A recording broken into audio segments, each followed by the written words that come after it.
Hello everyone, welcome back. Today I wanted us to consider what the effect of the Supreme Court reversal of Roe v. Wade, is going to have on gun rights. Right now, obviously that decision, um, that's got on the surface, it's got nothing to do with gun rights, and it didn't make abortions illegal. All it said is that it sent it back to the states. Okay, the states have to figure out on their own, if it's going to be legal, illegal, to what extent. And in this video, I really don't want to get into the morality, and that kind of stuff. Maybe we'll do that in another video if I see you guys are interested in the comments. But in this video, I specifically want to talk about how it is going to impact gun rights, and it's going to have a significant impact because, for example, the very day that that decision came out, reversing Roe v. Wade, a lot of states had trigger laws in place where abortions immediately became illegal, and a lot of the clinics started shutting down.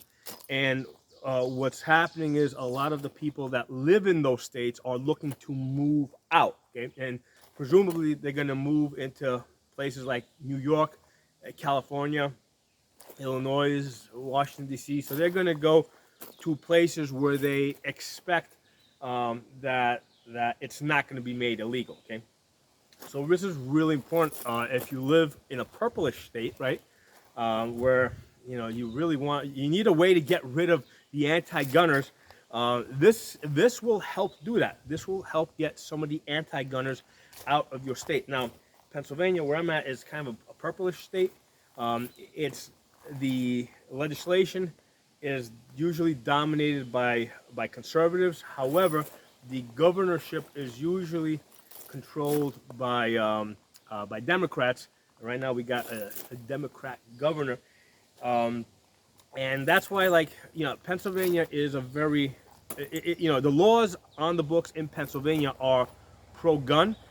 However, the governor would, any anti-gun laws that come through the legislation, he will sign. Like, the governor is 100% anti-gun rights.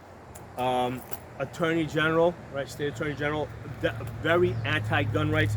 And if you get caught up, let's say, in a messy situation and they have the opportunity to prosecute you, they will. So even though the abortions are, as far as I know, are legal in Pennsylvania and are probably going to remain legal while we have a Democrat governor, I've got Mastriano running for governor, and he has said that he will basically sign a bill to outlaw it if it gets to his desk. Okay, and again, not discussing the morality and stuff like that in this video. The benefit, the gun rights benefit of that to me, right, is if such a bill, if he becomes governor, a bill like this gets to his desk, he signs it, okay, a lot of the anti-gunners in this state, in Pennsylvania, are going to move out, okay? So Pennsylvania is going to become a more pro-gun rights state. So that's really, really, really important to me. So I just want to make you guys aware of this benefit, okay? And I've got one gun friend in particular that's a little split on this issue, okay? He lives in New York and he is 100% pro-gun rights, but he's also, I guess, pro-abortion rights. So, I really don't have a good way to talk about. In fact, this is not a subject I really even feel that comfortable talking about, because I got small kids. Okay, I got small kids, and before I got married, before I had kids, I kind of felt a little differently about it, and not that I was ever like a really pro-abortion guy, but it was something that I could kind of like not look at, not think about, not care about. But now that I got small kids, it's like, I look at it and it's like, okay, you're killing a kid at what, like at 8 months, right? Because that's what New Yorkers in New York, they want to have abortions all the way up until the point of pregnancy. And I can see, I can see through the sonographs that obviously there's a live baby there in the picture or in the videos that's kicking. I mean, what are these Democrats planning to do in New York? Are they going to pull a screaming baby out of a woman at 8 months, right? Throw it on the table, things screaming and kicking. What do they do? Are they going to hit it over the head with a shovel and kill it? I mean, if that's the case, I mean, is it any different than if they kill a baby at 10 months after it's born? I mean, I don't know. I mean, but this is an issue for New Yorkers to figure out. Okay, this is not an issue that I need to be thinking about. Okay, because like I said, it's kind of disturbing to me, and I don't. It's not an issue where I necessarily get in other people's face about it, get into the business about, but I'm looking at this mainly from the position of what does this decision do for gun rights, and that's what I'm bringing to you guys from that position. It is a way to get the Democrats out of purple states and into the blue states, and into the solid blue states, which is good because if we can get them all in just New York, California, Illinois, well, those states still only have 2 senators. Okay, so if we can get all the purple states to turn like a hard red pro gun rights, that's gonna strengthen our position. Okay, now the other side with this, right, is from the position of the pro-abortion people, right? That are like, I'm talking like the hardcore ones that like want to kill, babies on the day that's supposed to be born, right? Those people, right? From what I'm hearing, from what I'm seeing, is that they are very disappointed with the Democrats, okay? And the Democrats really, really, really showed their hand, right? When they're out, like I heard like Nancy Pelosi and a bunch, they're out there fundraising on this. They're basically saying, send us money. So here's the thing. We, on the gun side, have known for years that Republicans are not really pro-gun rights, that they're using us, right? We've known this for many decades, right? We knew this from the beginning. We could see it developing. And most of us, like myself, are like, okay, fine, that's where they are, but still, how can I use them to get as much as possible, right? And it's been working because we did get some conservative justices on the Supreme Court, which did extend our gun rights or affirm our gun rights. And we're starting to pick up some momentum here, right? Because here's the thing: when you're winning, when you're winning, you start winning faster. When you're losing, you tend to lose faster. And for a long time, there was kind of like a stalemate where it wasn't going either way. But if we had started going the other way, where we were losing gun rights or losing in the Supreme Court, that would have started picking up a lot more speed that way, until they eventually like completely banned guns and started confiscating in the United States. Now that the momentum has started going the other way, it's more likely that we're going to start seeing, at some point, this New York case may go back to the Supreme Court, because in New York, they're trying to roadblock it. And at some point, all the roadblocks that they're putting are going to end up back in the Supreme Court.